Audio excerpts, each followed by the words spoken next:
एक आदमी 10 साल तक युद्ध लड़ता है और फिर 10 साल और लग जाते हैं सिर्फ घर वापस जाने के लिए। लेकिन असली सवाल ये है उसके साथ ऐसा क्या हुआ कि समुद्र भी उसका दुश्मन बन गया। सो हेलो दोस्तों, आज हम बात करने वाले हैं क्रिस्टोफर नोलन की अगली बड़ी फिल्म ओडिसी के ट्रेलर के बारे में। और भाई ये कोई नॉर्मल मूवी नहीं है, ये बनने वाली है दुनिया की पहली ऐसी फिल्म जो पूरी की पूरी IMAX 70mm कैमरे से शूट की गई है। मतलब नोलन चाचा इस बार सिनेमा का लेवल ही अपग्रेड करने वाले हैं। अब इस कहानी को समझने के लिए हमें थोड़ा सा पीछे जाना पड़ेगा।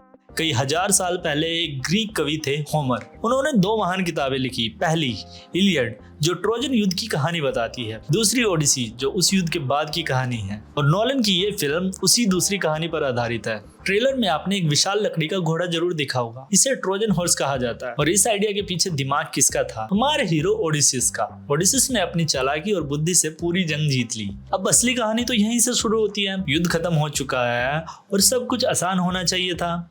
जहाज में बैठो और घर लौट जाओ। लेकिन ऐसा होता नहीं है। ओडिसिस को अपने घर पहुंचने में पूरे 10 और साल लग जाते हैं। और पूरी फिल्म इसी सफर के बारे में है। एक आदमी जो हर साल अपने परिवार के पास लौटना चाहता है। अगर आपने नोलन की फिल्में ध्यान से देखी होगी तो एक चीज कॉमन जरूर मिलेगी, घर लौटने की चाह। चाहे इंस्पेक्शन हो, इंटरस्टेलर या डनकर, हर स्टोरी लगभग इसी के आसपास घूमती है।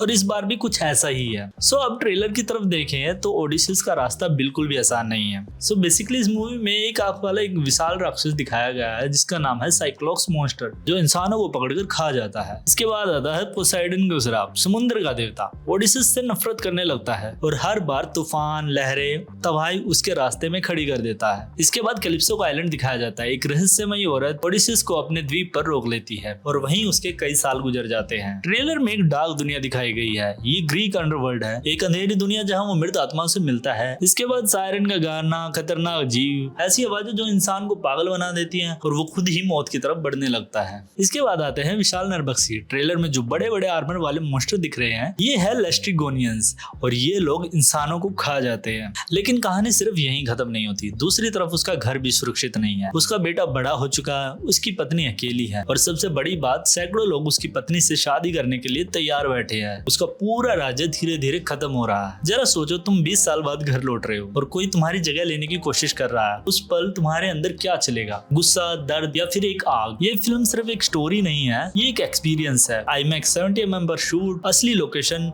Real impact. मतलब थिएटर में बैठकर तुम सिर्फ फिल्म नहीं देखोगे बल्कि उसे महसूस करोगे। तो कुल मिला के ये एक सर्वाइवल स्टोरी है, एक माइथोलॉजी एडवेंचर, एक इमोशनल जर्नी और सबसे खास बात नोलन की स्टोरी टेलिंग। अब तुम बताओ तुम्हें ये ट्रेलर कैसा लगा? अगर तुमने नहीं देखा तो जाके देखो। और क्या तुम तैयार हो एक ऐसी यात्रा के लिए जहाँ हीरो का दुश्मन टाइम और उसकी किस्मत खुद है? अगर वीडियो पसंद आए तो लाइक करो, शेयर करो और मिलते हैं नेक्स्ट वीडियो में।